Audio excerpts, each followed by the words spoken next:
शर्म सां वञी वो म्या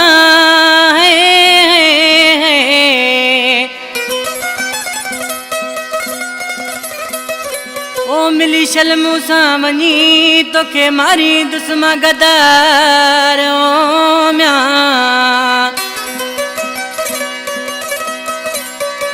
मिली शर्म सां वञी तोखे मारी दुश्मा गदार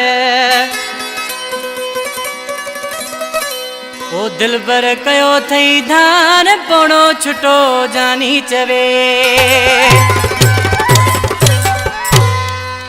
फरमाइशा दड़े खां बच्चू शोरो मीरसन शोरो मुनीर शोरो जमपीर खां न्याज अहमद शोरो गुलाम अली पालारी गुलाम कादिर पालारी नूरियाबाद खां इनायत पालारी वधी फरमाइशा सैफल पालारी नज़र अली पालारी आशिक अली मीरभरी फरमाइश है अदा नवीद पालारी इमरान शोरो टंडे आदम खां सेठ अरबाब छुटो सऊदी अरब खां उस्ताद जलाल छुटो अतामुन मकरानी टंडे आदम खां होटल वारो निकास फरमाइश है हुसैन बख्श खास के लिए होटल वारो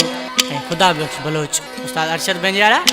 आशिक चमचे के चए पियो तूं ॾाढियूं मस्तियूं पियो करी पर हाणे असीं बि मैदान में लही विया आहियूं ख़बर पवंदी घणे वीह जो सो आहे छा थो चए गिदड़ वारी गोही चमचा रोज़ वञी थो हणी आऊं फिरां तो तुंहिंजे पोयां पिस्टल साण खणी आऊं फिरां तो तुंहिंजे पोयां पिस्टल साण खणी गिदड़ वारी गोही चमचा रोज़ वञी थो हणी आऊं फिरां तो तुंहिंजे पोयां पिस्टल साण खणी आऊं फिरां तो तुंहिंजे पोयां पिस्टल साण खणी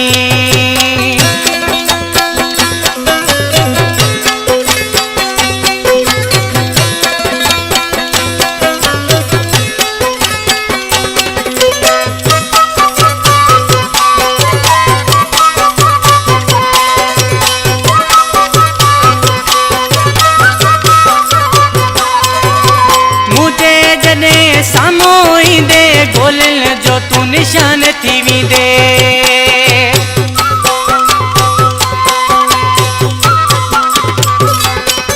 ओ मुंहिंजे जॾहिं साम्हूं ईंदे गोलनि जो तूं निशान थी वेंदे हथ ॻंढींदुसि तोखे अहिड़ा केरु न थींदई धणी आऊं फिरां तो तुंहिंजे पोयां पिस्टल साण खणी तुंहिंजे पोयां पिस्टल साण खणी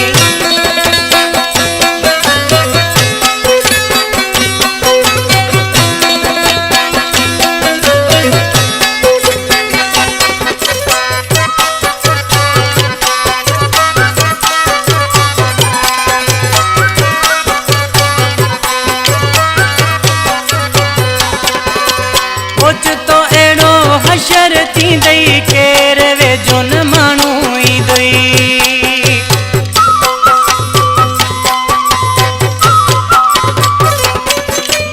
ओचितो अहिड़ो हशर थींदई केरु वेझो न माण्हू ईंदई यादि करे छॾ ॻाल्हि मुंहिंजी खे वेंदुसि तोसां विड़ी आऊं फिरां तो तुंहिंजे पोयां पिस्टल साण खणी आऊं फिरां तो तुंहिंजे पोयां पिस्टल साण खणी